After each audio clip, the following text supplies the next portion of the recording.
я строила бизнес с маленьким ребенком на руках. Ощущение, что я просто не могу больше идти. Потому что мне говорили, что я там, условно, Кто? Это была такая потеря просто. А что ты можешь рассказать про секс? Без бензина, без вазелина, короче. Ты свободна сейчас или нет? Я буду здесь, но буду страдать, короче. Я просто, когда узнала его историю, у меня прям мурашки по телу были. Я хочу исполнять мечты сыну вовремя, своевременно. Когда есть энергия легкости, мне кажется, и бизнес легче идет. Привет, я Максим Кардозу, и сейчас будет интервью с Любовью Мироновой. Это популярный в Якутии блогер, бизнесвумен, участница конкурсов красоты «Миссис Россия», «Миссис Мира». И просто очень жизнерадостная девушка, якутянка, которая сейчас живет в Казахстане. Узнаем, как живется за границей. Поговорили о конкурсах красоты, о деньгах, о любви. В общем, будет интересно. Ну что, барды-бытышки? Люба, привет. Привет, Макс. Спасибо, что пришла ко мне. Ну, слушай, ты же у нас очень яркая личность, яркая женщина. Ты и блогер, и популярна очень у нас в республике, и бизнесвумен, и девушка с активной жизненной позицией, в общем-то. Ну, давай вначале, наверное, расскажем для тех людей, может быть, кто тебя не знает или видит тебя не так часто. Откуда ты, да, и немножечко можешь рассказать о себе? Вообще, это все наше. Ну, получается, я сама, родилась в Усьмае, у меня мама усьмайская, папа сунтарский. Но все-таки я считаю, что, наверное, мой такой родной город – это Якутск, потому что я все детство там, получается, жила, училась в школе там, в 7-й, в ИГНГ, но школу закончила в Сунтарах. Поэтому я думаю, что, скорее всего, Якутск. Ну, корни мои сунтарско-усьмайские, можно так сказать. И образование высшее ты тоже получала в Якутске? Я поступила сначала в Хабаровск, отучилась там год и получила образование в Якутске. Но все равно Якутск родной город, да? Как часто ты там бываешь сейчас? Ну, последний год я там раза 3 была. До этого я не ездила 3 года после того, как переехала в Казахстан. Сейчас я живу в Алмате. Но, честно говоря, сейчас, когда я приезжаю в Якутск, у меня такое ощущение, что я в гостях. То есть нет такого чувства, что я приезжаю там, возвращаюсь домой. Из-за того, что, наверное, у меня там нету своего дома. То есть недвижимости. У тебя вся семья сейчас живет в Казахстане? Родители на две страны в Казахстане, то есть в России они ездят, приезжают. На зимовку они в основном последний год приехали в Алмату. Там у меня сестренка учится в школе вместе с моим сыном, они ровесники. Скорее всего, папа живет, больше в Якутске, а мама так вот между. Вот если мы говорим про Казахстан, да, ты переехала туда 3 года назад? Около 4. Около 4 уже. Расскажи вообще, что тебя сподвигло туда уехать? Я приехала туда, получается, как турист на 4 дня. И за эти 4 дня я просто влюбилась в природу, в горы, и я поняла, что я хочу здесь жить. То есть, приехав как турист, я была, получается, с бывшим мужем, и мы приняли решение, что приезжаем. Для того, чтобы закрепить свое решение, мы поехали в автосалон и оставили задаток за машину. И потом вернулись через 2 месяца. Просто так?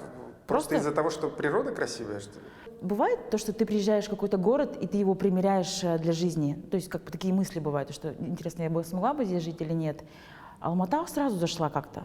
Прям без бензина, без вазелина, короче. Сразу так хорошо зашла, и то, что ты прям легло на сердце, что ли. Я считаю, что это лучший город для русскоязычного азиата.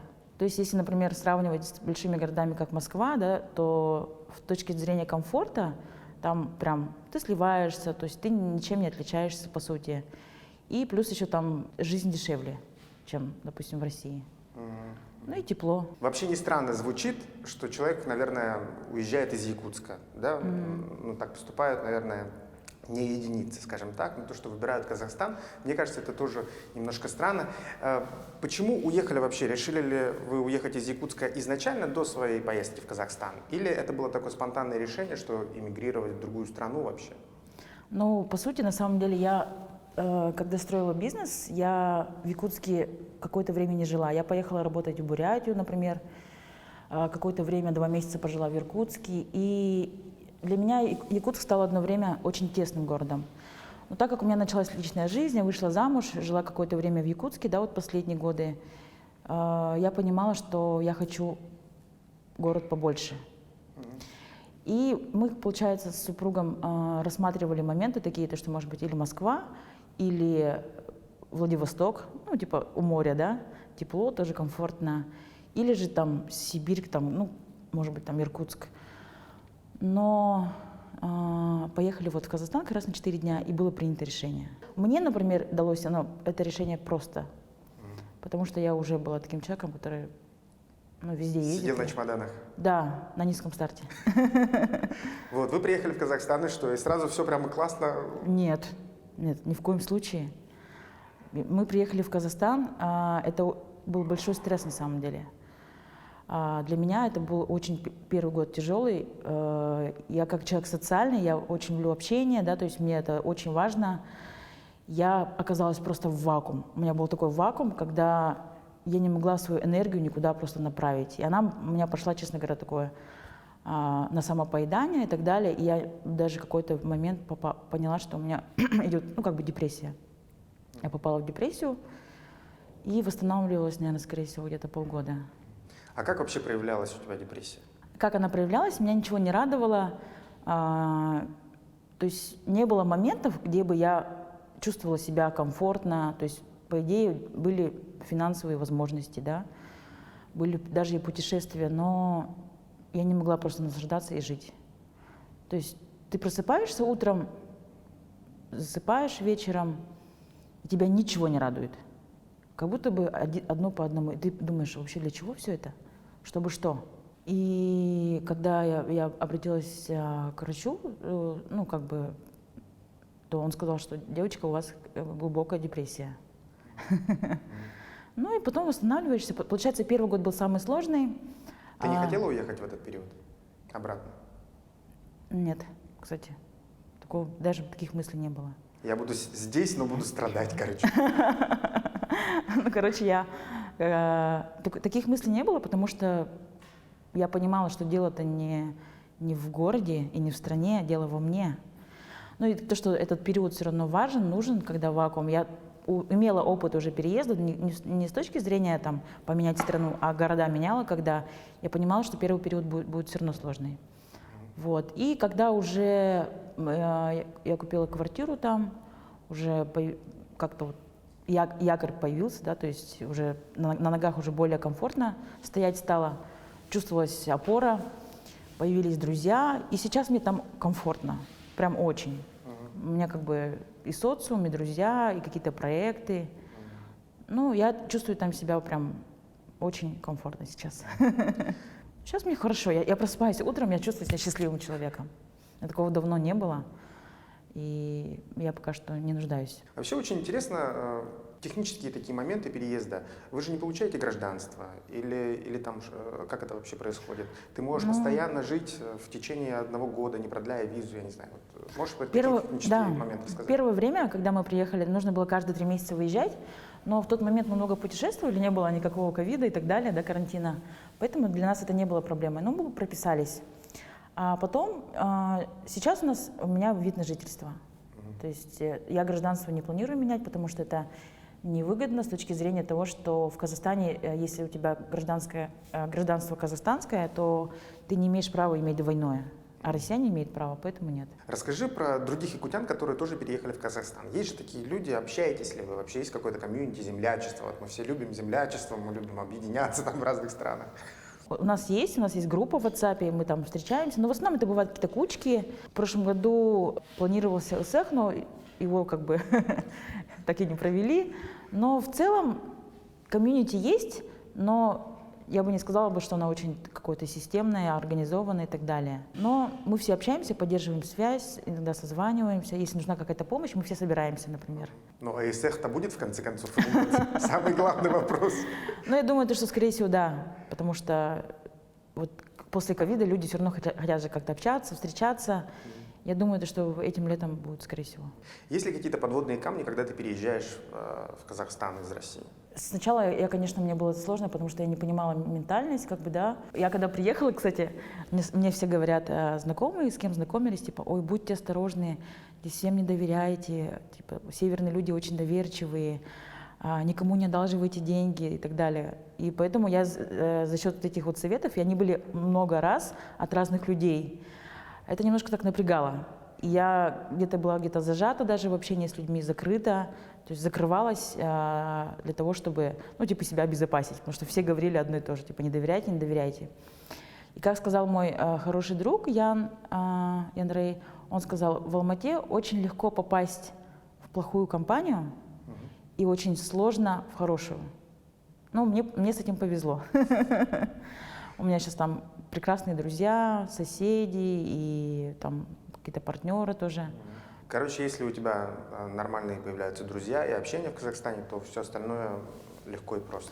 Ну вот сложность изначально была то, что да, действительно, я не понимала вообще, ну как бы, как себя вести, как себя позиционировать, вот эти вот основные сложности как раз-таки, наверное, скорее всего, бывают, наверное, у многих из-за этого. Ну, именно общение, печенье. Ну, другие законы, может быть, да? Нет, законы сильно не отличаются. Кстати, очень интересно то, что они все думают, что я или кореянка, или казашка. Но когда узнают, что меня зовут Люба, они типа, вы Люба? Кто-кто, но только не Люба. Я думала, может, какая-нибудь Айгерим или еще кто-нибудь, Махаббат, да? И когда я говорю, что я из Якутии, это вызывает такую бурю эмоций, кучу вопросов и интерес. Это легко, как бы люди сразу запоминают, то, что типа с Якутии, так интересно. Как вообще к Якутии они относятся и что знают? Знают ли? Ну, то, что есть бриллианты, как обычно, такая классика жанра. Песню «Якутяночка» Луван.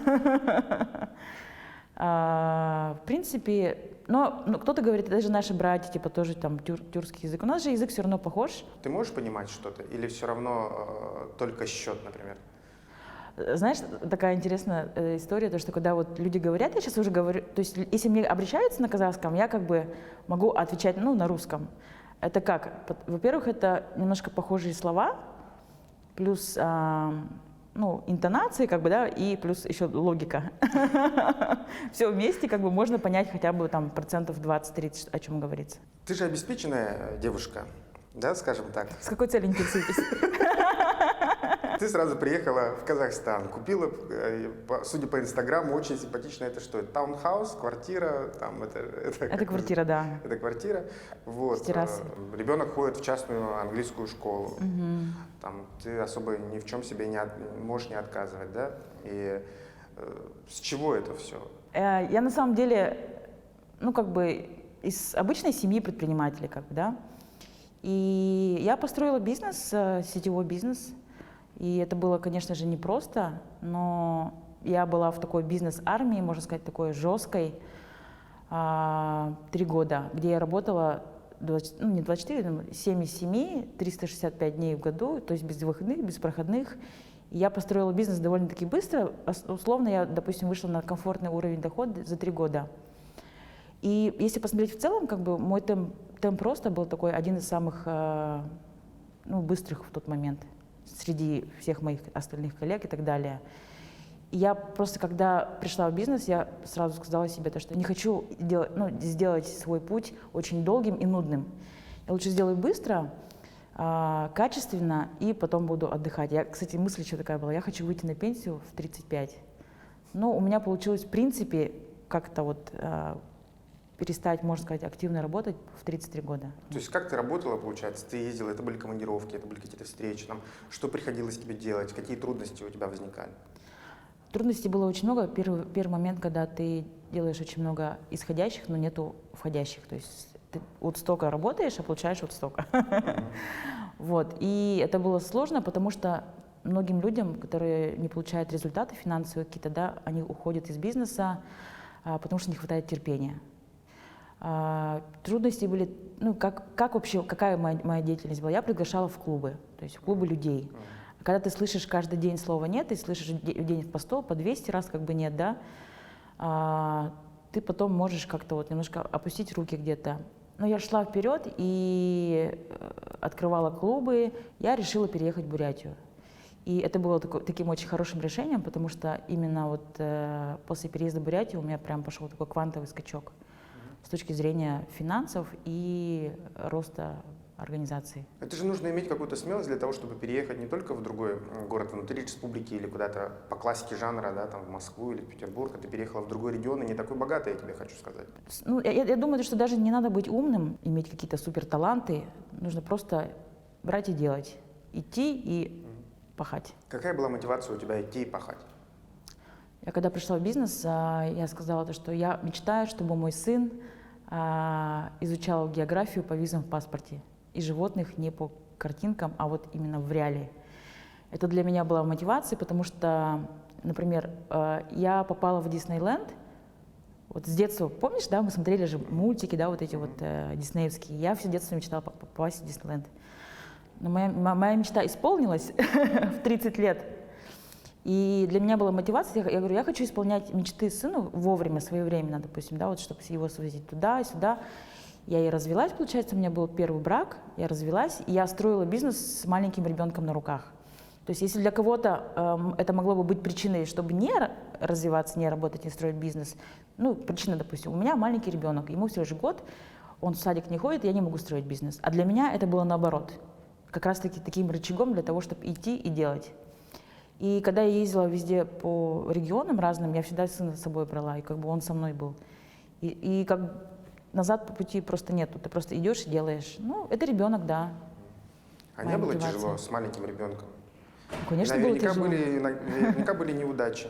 Были слезы, усталость и ощущение, что я просто не могу больше идти.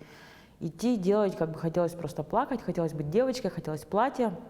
Ну, просто, а как по-другому просто, когда ты с ребенком и идешь вперед. Естественно, у меня всегда была поддержка родителей.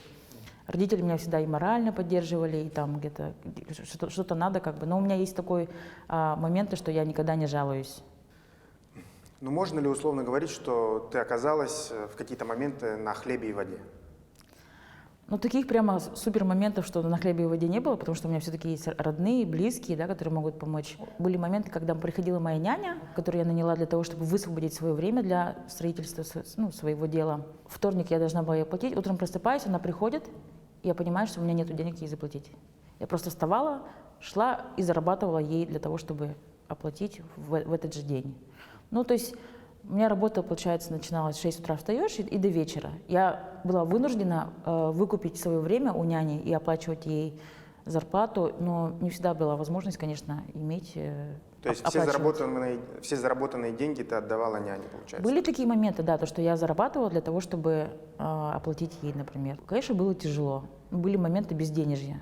И деньги, которые я заработала, допустим, на сегодняшний день, они не достались мне легко и просто. То есть нет такого, что они резко хоп, и типа счастье привалило там, откуда не ждали. Нет. Каждую копейку, которую я зарабатывала своим трудом. Это реально деньги, которые я заработала потом и кровью. То есть если сейчас многие люди смотрят, да, со стороны в Инстаграме, думают, ой, типа там, ну как бы она там типа живет в шоколаде и так далее, но для того, чтобы прийти к этому, нужно было просто порвать пятую точку. Я где-то слышал, что в тот момент у тебя тоже была депрессия. В тот момент нет. Знаешь, почему не было? Потому что не до нее было. Что нужно было просто тупо пахать. А когда уже появляется свободное время, ты уже можешь себе позволить немножко подепрессовать.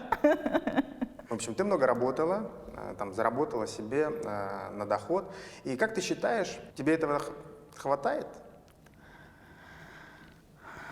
Такой сложный вопрос на самом деле.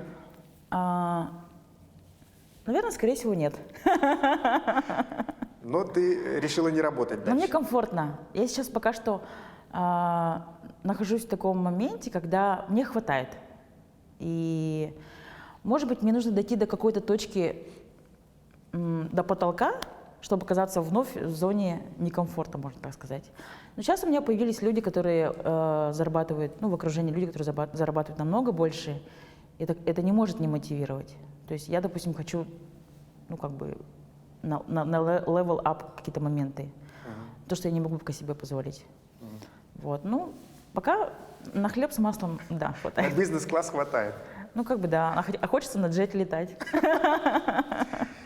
Ты неоднократно говорила, что очень любишь комфорт, да, Да. ну, в нынешнем своем состоянии. И сейчас ты поехала в Якутию вот недавно буквально ты прилетела в Москву из Якутска, но там какой-то у тебя был путь просто, конечно, Да, адовый. да.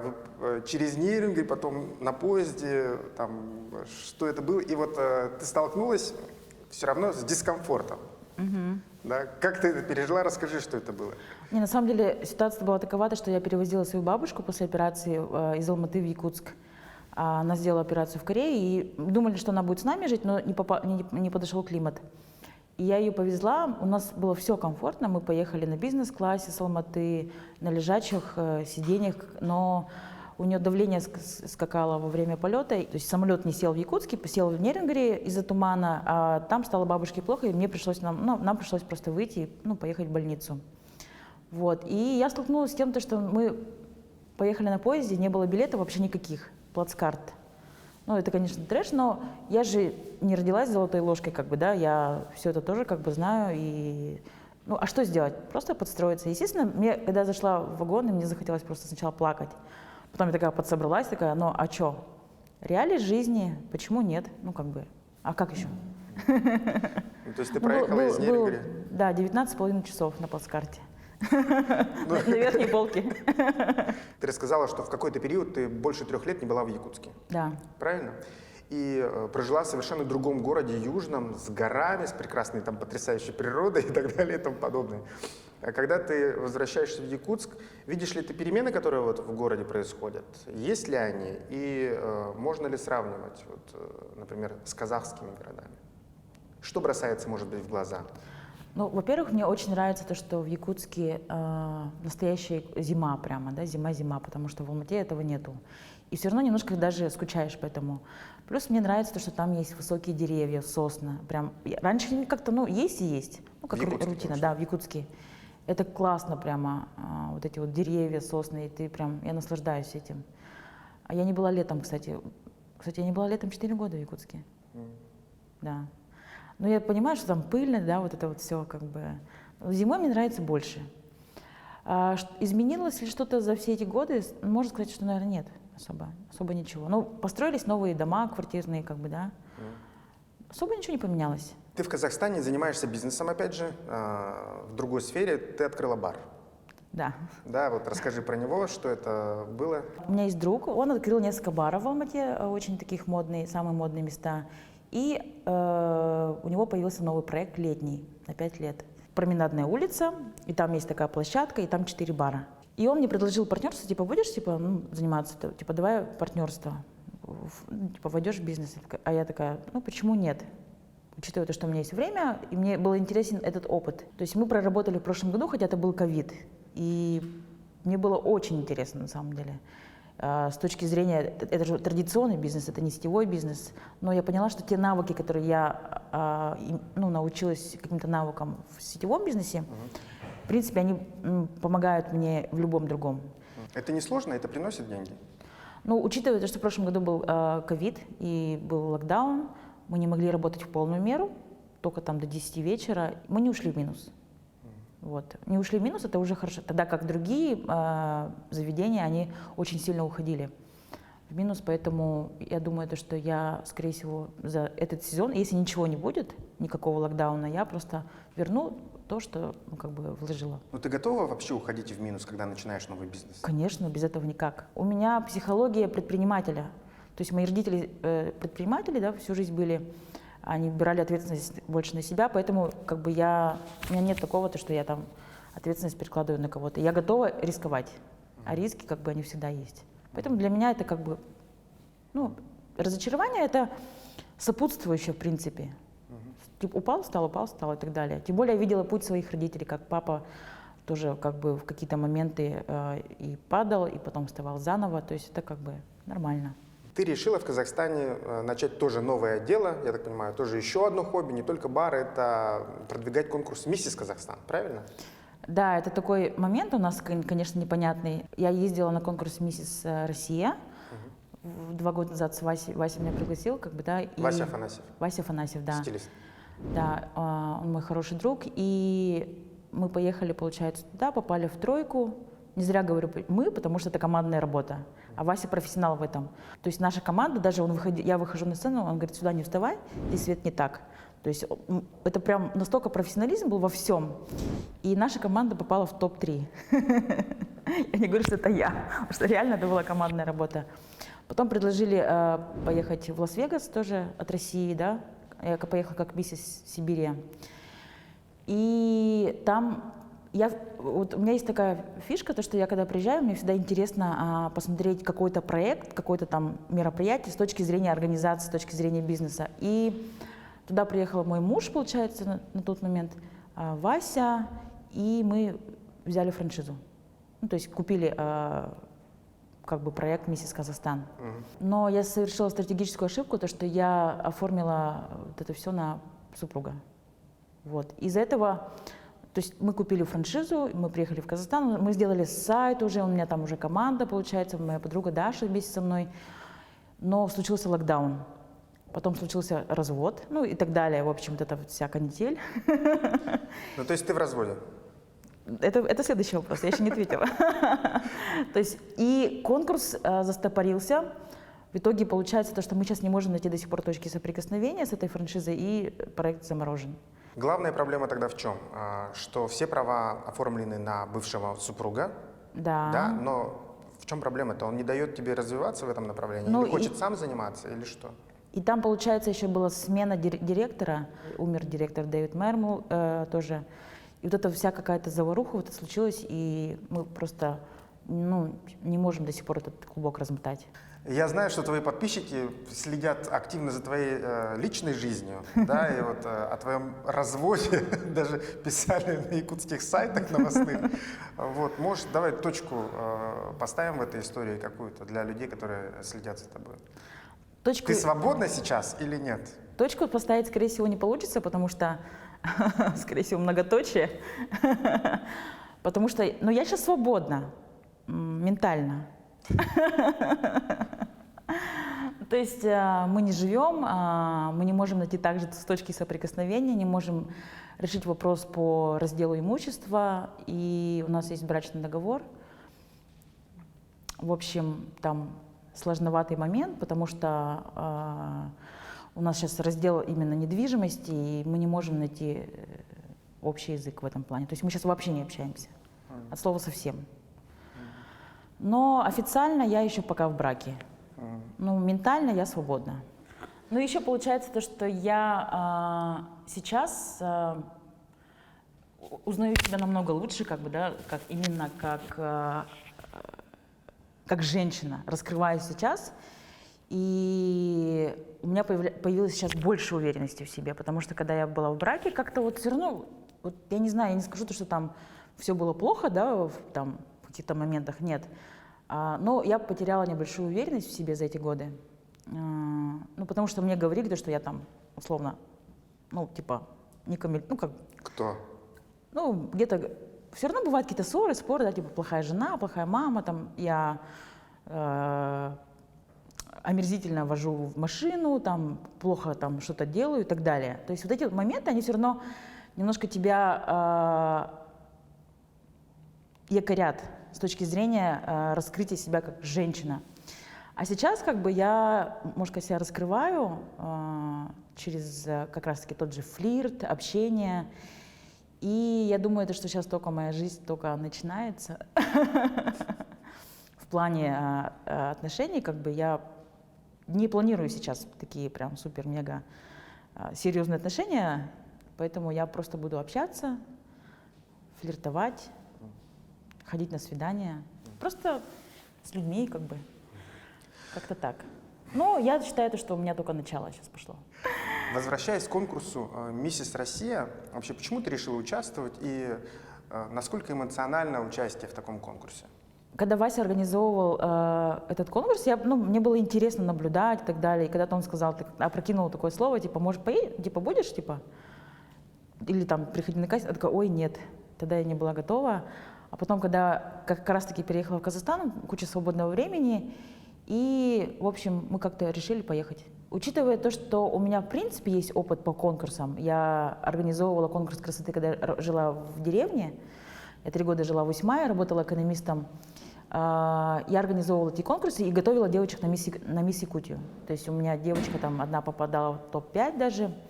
Я работала с Петей в модельном агентстве, Петя Яковлев, и вывозила девочек на московские конкурсы моделей. И эта тема мне всегда была интересна и близка. То есть как бы дефиле, там модельная школа и так далее, как бы я в этом что-то понимала. Сцена, опять же, да? Да. И когда мы поехали, мне было это очень интересно, потому что я не с точки зрения организатора, да, а с точки зрения участницы. И это было просто весело и классно. Да, это было эмоционально, мы с Васей поехали, но мы создали максимально комфортные условия. Вася поехал со мной, мы вместе жили, там готовились и так далее. Это было, конечно, классно. Самый сложный конкурс, скорее всего, был в Америке, когда мы в Лас-Вегас поехали. Там очень было тяжело, ну, физически даже. Почему? Мы репетировали с 8 утра до 11 вечера. То есть это прям нон-стопом. Там просто нету сил. Мы просыпаешься в 4 утра, 4-5 утра для того, чтобы привести себя в порядок. И к 7 утра уже быть как бы вот так вот чинно, благородно, красиво. Это сложно морально, и были даже срывы где-то, да, эмоциональные, как бы прям перед конкурсом. Ну, такие чуть-чуть. Но это тяжело, да. Московский конкурс, российский конкурс, он был такой более-менее комфортный. Короче, в России было для развлечения, в Америке уже был совершенно другой уровень. Там хардкор был такой, тяжело было. Это реально тяжело. Для меня была победа то, что я попала в топ-20, то есть я считаю, что для меня это уже победа. Но А сколько было участниц? 60 примерно. Ну, получается, ты обошла 40 Полуфинал. женщин. Ну, тоже командная работа с Васей. То есть мы с Васей тоже там вместе жили, как бы, и со мной поехала девочка, которая победительница была конкурса. Ну, мы так командно, в общем, подошли к этому. В чем там сложность? Понятное дело, что это другой уровень, другая страна, там нужно говорить на английском языке, наверняка есть какие-то интервью постоянные и дополнительные конкурсы. Нет ли там конкуренции жестче? Очень чувствовалось, да. Там, представляете, 60 амбициозных женщин со всего мира. Мало того, что как бы ярких, красивых, они еще амбициозные. И там были девочки, которые имели большой опыт по конкурсам. Очень красивые женщины, которые знают английский в совершенстве. И, конечно, конкуренция чувствовалась, но отличается конкурс «Миссис», то, что здесь женщины, ну, взрослые, они мамы, да, многие. И там нет такого, как бывает обычно, вот, типа, обычный конкурс, там, где друг друга могут, ну, как рассказывают, каблуки там подпилить или там еще что-то, да. Платье спрятать. Да. Такого не было, потому что здесь люди, ну, как бы взрослые, мудрые, то есть там была поддержка. Но все равно конкуренция внутренняя все равно чувствовалась, как бы не без этого. Но ты получила в итоге какое-то удовольствие хотя бы? Да, конечно, это же такой опыт, это поехать на конкурс мировой в Лас-Вегас, выступать на сцене в Лас-Вегасе, участвовать в этом шоу, это было просто великолепно. В моменте было сложно, но когда проходит время, ты вспоминаешь, думаешь, это был классный вообще просто опыт. Если бы мне предложили бы еще, я бы согласилась пройти этот путь сложный. Ты часто бываешь в Америке, как я понимаю, да? Да. Любишь эту страну? Да, я часто бываю, потому что это по работе, у нас там бывают встречи. Но я знаю, что ты в Америке даже пыталась запускать свое шоу какое-то в интернете, понятное дело. Да.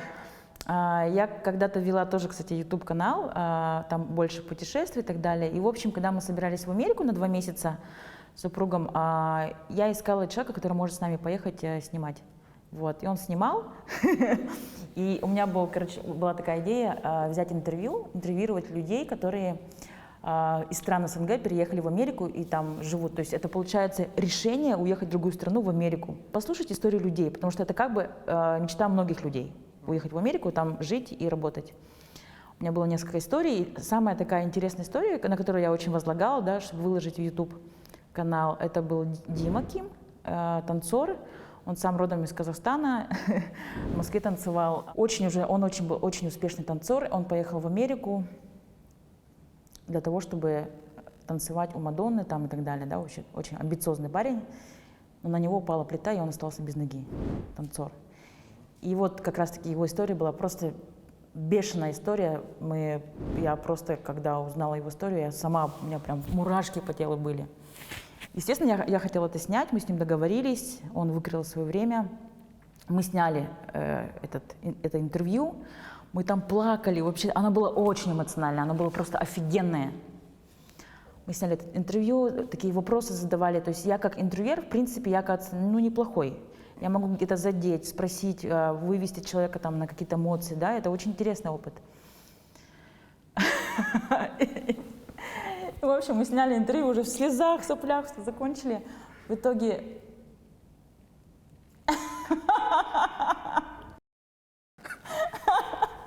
Звука не было.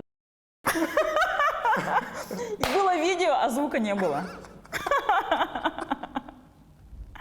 Это просто такой эпик фейл, представляешь? И мы с ним снимали как бы долго, но потом же... А можно повторить все, да? Конечно, нет.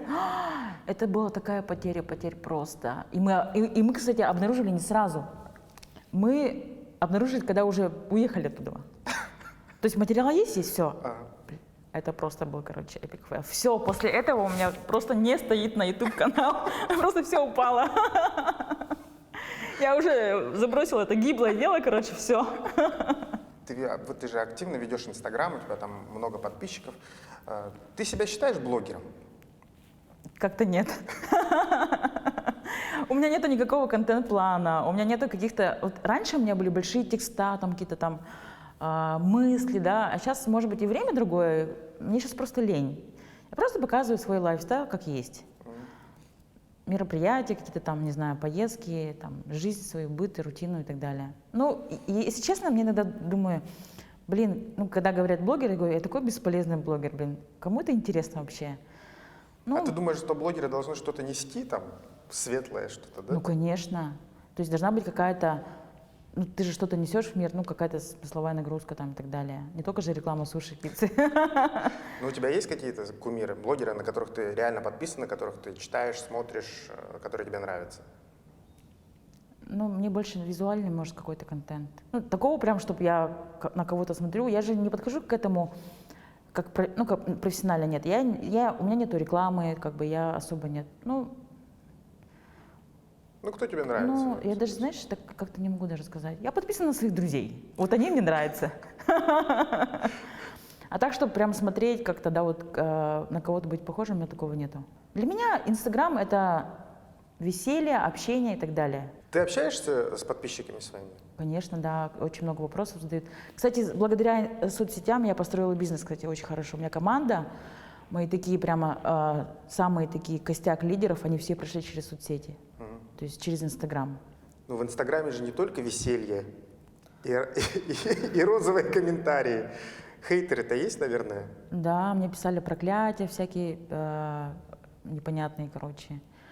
Очень много людей советуют, как жить. Я говорю, да, хорошо, спасибо. А можно на А4 сделать список, что еще сделать? Ну, я на самом деле никогда, я даже злобные комментарии не удаляю. Особенно очень много говна было, когда я поехала на конкурс «Миссис Россия» и «Миссис Мира». Да, конечно, было очень много прямо. А что там было? Ну, как бы переход на личность и там, оскорбления всякие. Меня это не трогает. То есть у меня нет такого, что я читаю, типа, о нет, о боже, там, как-то вообще, даже не блокирую. Я просто не принимаю. То есть на меня летят какие-то вот эти моменты негативные, я просто их не принимаю. Нет, не так реагирую. было всегда или это пришло с возрастом? С возрастом. Ну, не с возрастом, а со временем. Да. Ты все равно на пенсии уже, ты же сказала. Это было не сразу. То есть, когда ты много работаешь с людьми, общаешься, ты видишь разных людей, и у тебя как бы эмоциональный интеллект становится выше. Ну, как бы не реагировать, это же тоже высокий должен быть какой-то. Ну, я не говорю, что у меня супер высокий, но это высокий эмоциональный интеллект. Не принимать. Но раньше обижалась. Ну, раньше я просто как-то, может, принимала и реагировала просто. Не так, чтобы обижалась. Я быстро забываю это все. Я принимала, реагировала, но не было такого, что я прям обижалась, об этом думала, как бы переживала, нет. А на что ты можешь отреагировать сейчас? Есть ли какие-то темы, которые не затрагиваешь? Или если, например, будет какой-то комментарий или человек чужой, да, с которым ты встретишься, начнет тебя что-то спрашивать, Интересный скажешь вопрос. нет. Ну, может быть, это что-то личное, там, типа, дети, там, родственники, может быть, только так. Так особо нет. Я могу, в принципе, говорить на любую тему. Может, поговорим про секс? Но если бы это была другая... Продаваемая тема. Да, самая продаваемая. А что ты можешь рассказать про секс? А что вас интересует? Отличие якутов и казахов, да? Не, ну...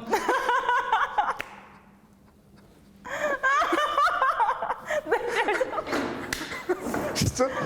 Просто промолчу. 1-0. Ладно, ладно. Чего тебе хочется вообще и чего тебе не хватает? Что мне не хватает? Такой сложный вопрос на самом деле. Денег, я не знаю, там, еще ребенка. Вот, там, что мне не хватает, ну, я всегда хотела, чтобы у меня было много детей. Ну, так получилось, что у меня только один сын, и сейчас вместе живем с сестренкой. Я бы хотела, чтобы у меня было хотя бы 3 детей. Ну, пока Бог не дает, я как бы, в принципе, ну, и не от кого.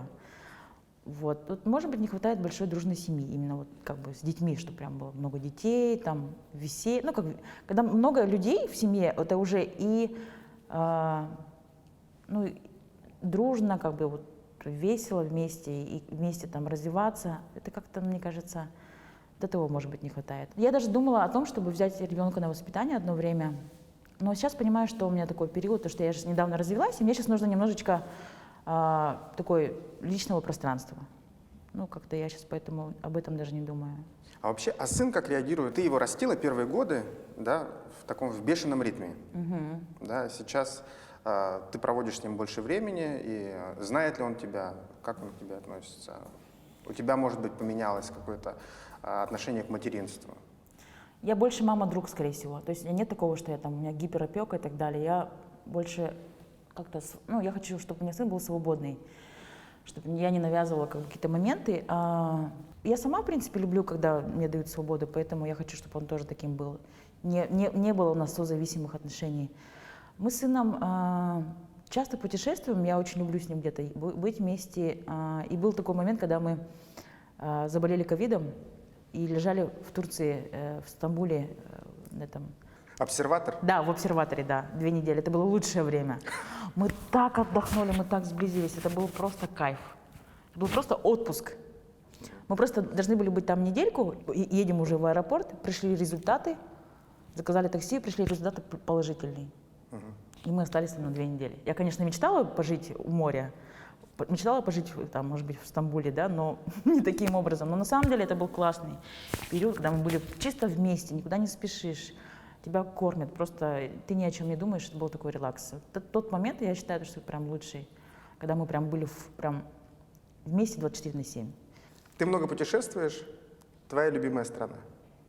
Может быть, это страна, в которую ты хотела бы переехать после Казахстана? Были такие мысли? Кстати, у меня, кажется, одобрили вид на жительство в Канаду. Кажется. Потому что Кажется, это как вообще?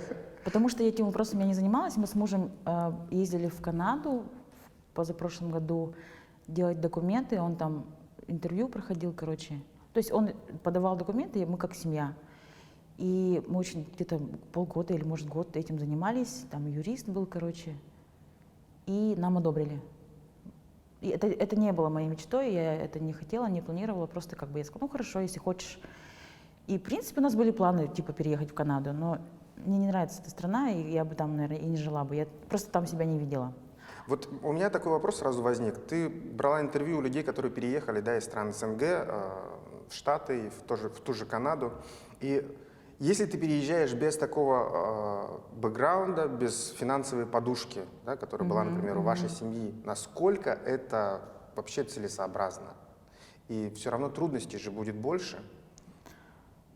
Трудности всегда будут, даже с деньгами или без денег. Но с деньгами, конечно, комфортнее. Ребята, у которых я брала интервью, они просто приезжали с билетом в один конец и с маленьким чемоданчиком.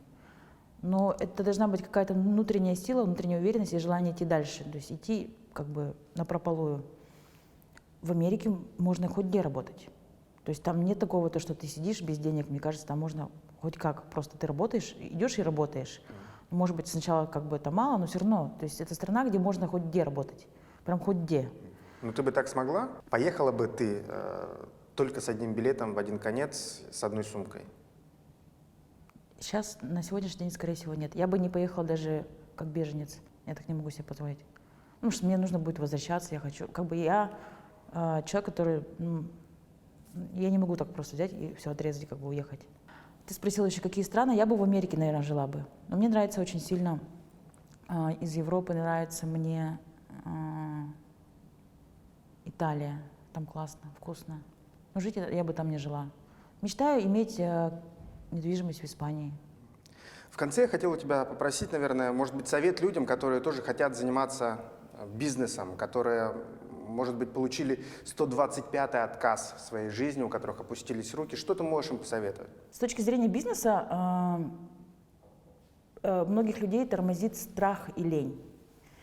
Я думаю, что если человек переборет свой страх, какие-то риски, да, боязнь рисков и лень, то у него в любом случае получится. Я бы порекомендовала бы людям просто долго не думать, а идти и делать.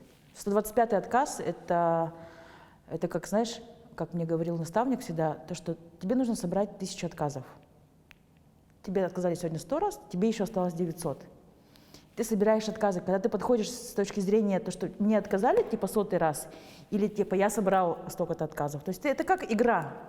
Мне кажется, нужно относиться, в принципе, ну, как бы к развитию в бизнесе, как стратегическая игра. То есть с легкостью. Тогда, когда есть энергия легкости, мне кажется, и бизнес легче идет. Ну, как-то вот, я не знаю, я не скажу, там, что я супер там, опытный бизнесмен и так далее. Нужно немножко с юмором как-то относиться. Тогда и деньги легче приходят. Ну и развиваться как раз-таки нужно больше инвестировать в себя, на развитие свое. Потому что в любом случае поможет. Ты еще как-то говорила, что нужно находить коммуникацию с людьми и развивать это тоже в себе. Это очень важно. Я считаю, что самое главное, чему я хочу научить своего сына, это не математики, да, которая, в принципе, может быть, ему и не нужна будет, а именно коммуникации. То есть коммуникация — это возможность продать себя. То есть кем бы ты ни был. Это знакомство, это связи, это умение как бы находить то, что тебе надо. То есть я считаю, что это самый-самый главный навык. То есть ты можешь быть мега умным, супер иметь какой-то классный проект, но если у тебя нет коммуникации, ты его просто не сможешь продвинуть и не сможешь продать. И мы везде ищем клиентов. В любом бизнесе мы ищем клиентов. То есть для того, чтобы находить клиентов, нужны коммуникативные способности. Ну, как-то так. Это главное. Я считаю, что детей нужно, ну, как бы это мое мнение, как бы относительно своих детей, я считаю, что им нужно дать главный навык — это коммуникация. Все. Остальное уже можно под любым соусом преподносить. Спасибо тебе за беседу. Вообще спасибо, что пришла. Спасибо, Макс. Да. Пока-пока.